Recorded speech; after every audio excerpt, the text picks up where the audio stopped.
రాద్ధాంతం దాని పరాకాష్ఠగా ఇంతకుముందే కొమ్మినేని శ్రీనివాసరావు గారి అరెస్టు, అక్రమ అరెస్టు, ఇవన్నీ చేస్తున్నది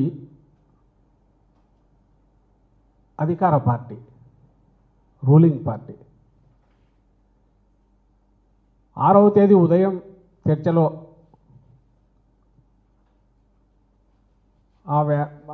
అనలిస్టు, విశ్లేషకుడు, జర్నలిస్టు కృష్ణరాజు గారు ఏ వ్యాఖ్య అయితే చేశారో దానికి సంబంధించినంత వరకు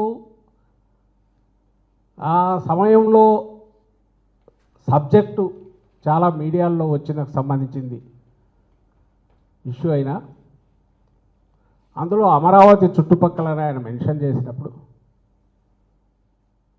కొమ్మినేని గారు మళ్ళీ మేము చూస్తే వారించారు, వద్దులేండి అవన్నీ ఎందుకు అని అన్నారు.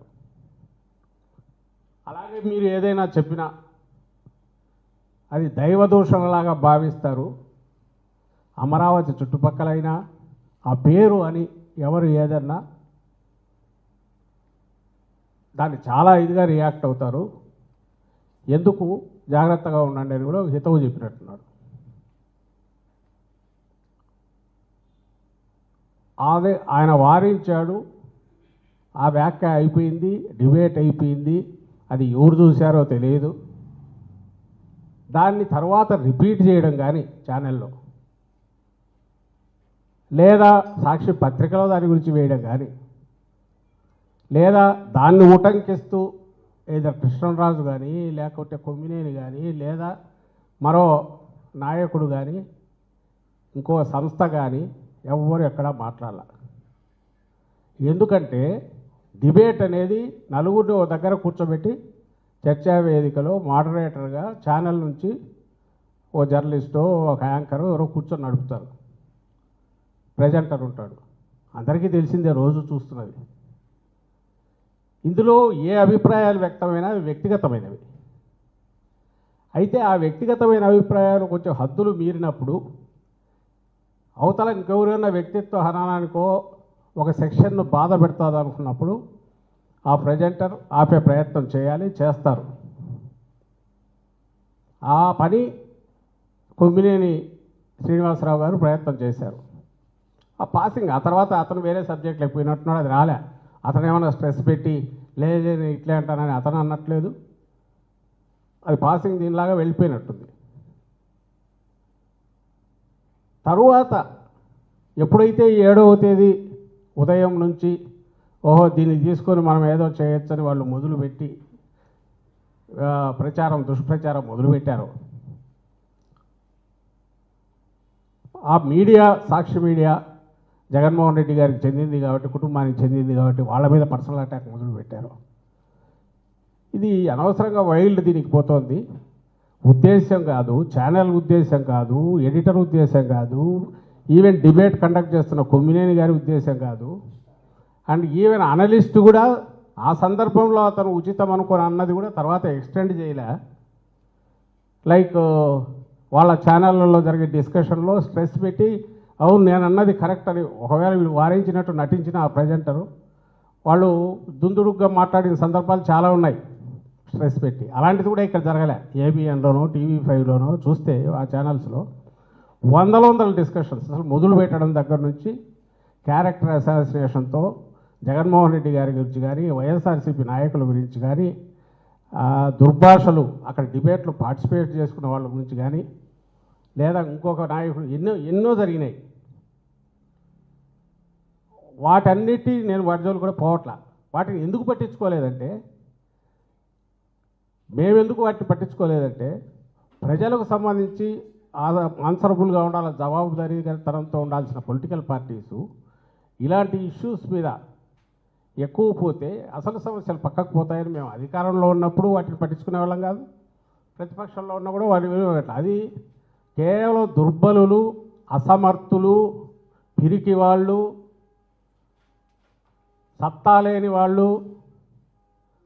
వాళ్ళు మాత్రమే బూతులకు లేదా ఇలాంటి అసభ్యకరమైన వాటికి ఇష్యూస్ను డైవర్ట్ చేయడానికి, అసలు ఇష్యూస్ను అడ్రస్ చేయకుండా జడిసి పక్కకు పోవడానికి ఇచ్చేస్తారు తప్ప జగన్మోహన్ రెడ్డి గారు కానీ వైఎస్ఆర్సీపీ కానీ ఎప్పుడూ అలాంటి దుర్బలత్వంలో లేదు.